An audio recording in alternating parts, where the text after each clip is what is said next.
The one story that stands out for me.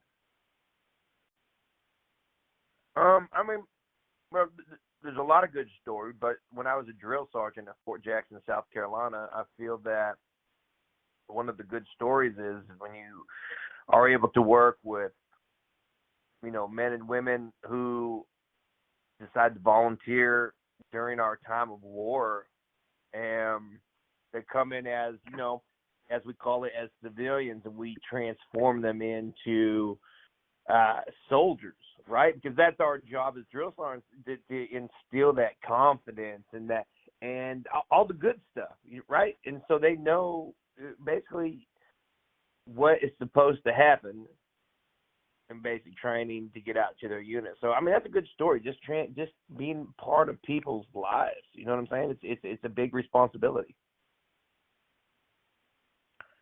So, looking back, I mean, was there one specific experience in itself that shifted your outlook or changed your life completely at that point? Let's see. I mean, yeah, I would say that's funny that we're talking about this right now, because I was honestly, I was talking about this earlier today, and someone said, "Well, how's life going for you?" I was just thinking about like all just the journey of life since being retired Mhm. out of the Army until now. Man, give me an example. What are some people saying? What are they So, talking about? examples, I mean, it goes to and from, right? So, an experience that maybe like an overseas experience or a deployment or um there's so many that I've heard. Special assignment, best or worst assignment, first duty station, anything like that that really just stands out for you. Well, I will tell you this: the Army stood out for me in general. One, I'm from a very small town. Like, uh, I was raised in Deer Lodge in Montana, and then I graduated from Anaconda, Montana, which is like maybe 13 miles away, right? Um, so I already came from this small town. So by the time I even got into the Army, it was like, what did I just do, right? I had no clue. My Mhm. parents weren't in the military. I remember showing up to basic training at Fort Knox, Kentucky, back in 1999. Like a few days right after I graduated high school, and I mean, it was kind of a culture shock. One, I remember I'm 18 years old in Montana. I don't even know what a club is, but I remember my recruiter telling me, "Yeah, pack some bags. You guys might get some time off to go visit a club." you know, but definitely wasn't true. Definitely wasn't true. Got the basic training. It was a whole lot different. You know what I mean? I was like, "Hey, when we getting out of here to go hang out on the weekends?" And that was definitely not it.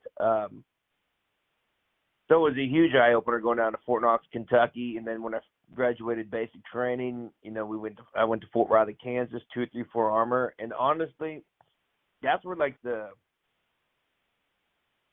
I just feel like there was so much camaraderie during my first like 2.5 years at Fort Riley, Kansas. Like it was so good that one of my second lieutenants just, well, not just, but within this year, he became full bird colonel, and he took over. And now he's taken over the 194th Division down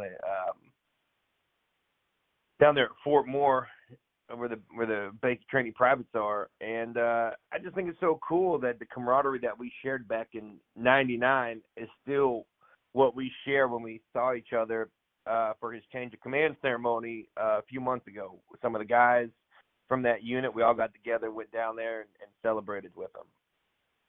So, one thing I like to preach all the time, like, you can really learn a lot of different skills that could benefit you throughout the rest of the life. You still there? Yeah, I'm just listening. Oh, oh yeah. So I don't know, but like, and then some good stories, like, you know, from Fort Riley, Kansas. I really in Fort Riley, Kansas, man. That's where I met like amazing friends. Great friends. honestly, we're all on Facebook right now. Thank God for social media, and we're able to, shoot a message to each other in group chats or individually.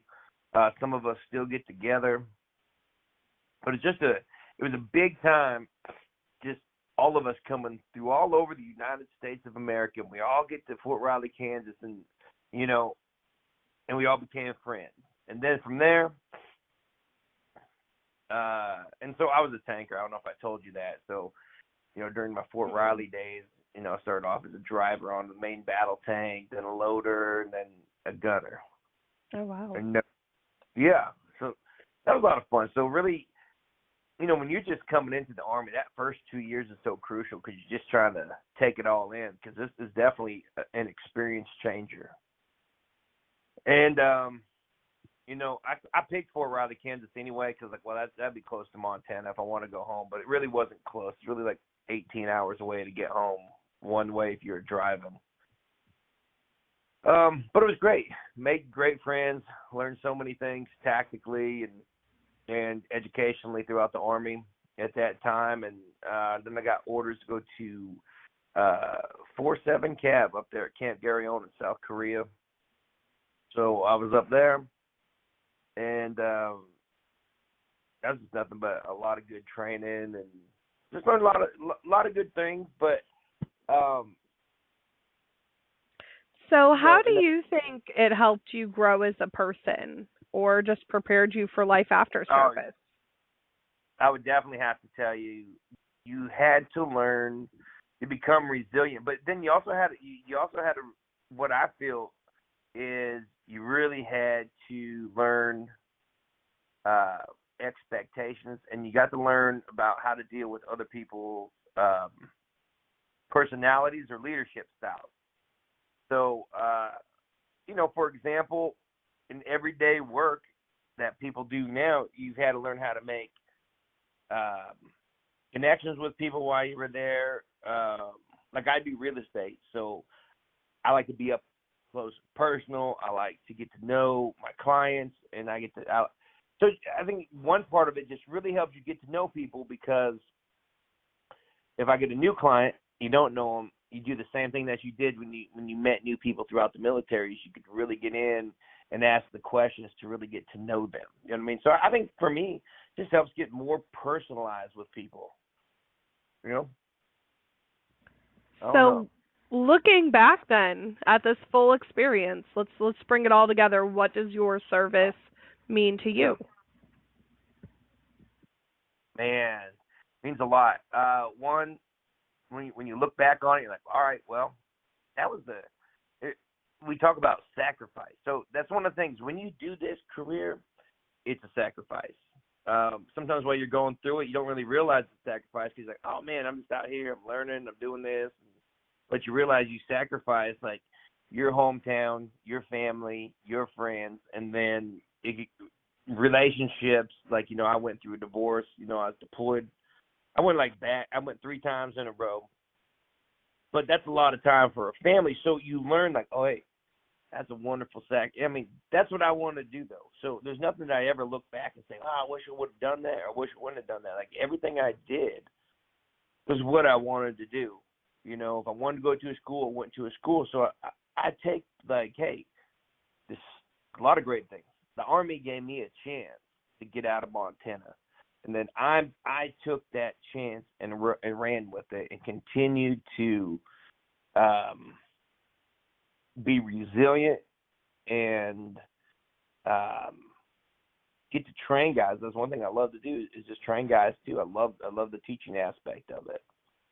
So, my service to me, I say, it means everything. Help me shape who I was today. So I'm not the same person I was at 18 when I enlisted. I'm a whole lot different at 43. Yeah. Wow. I love this. I want to thank you, because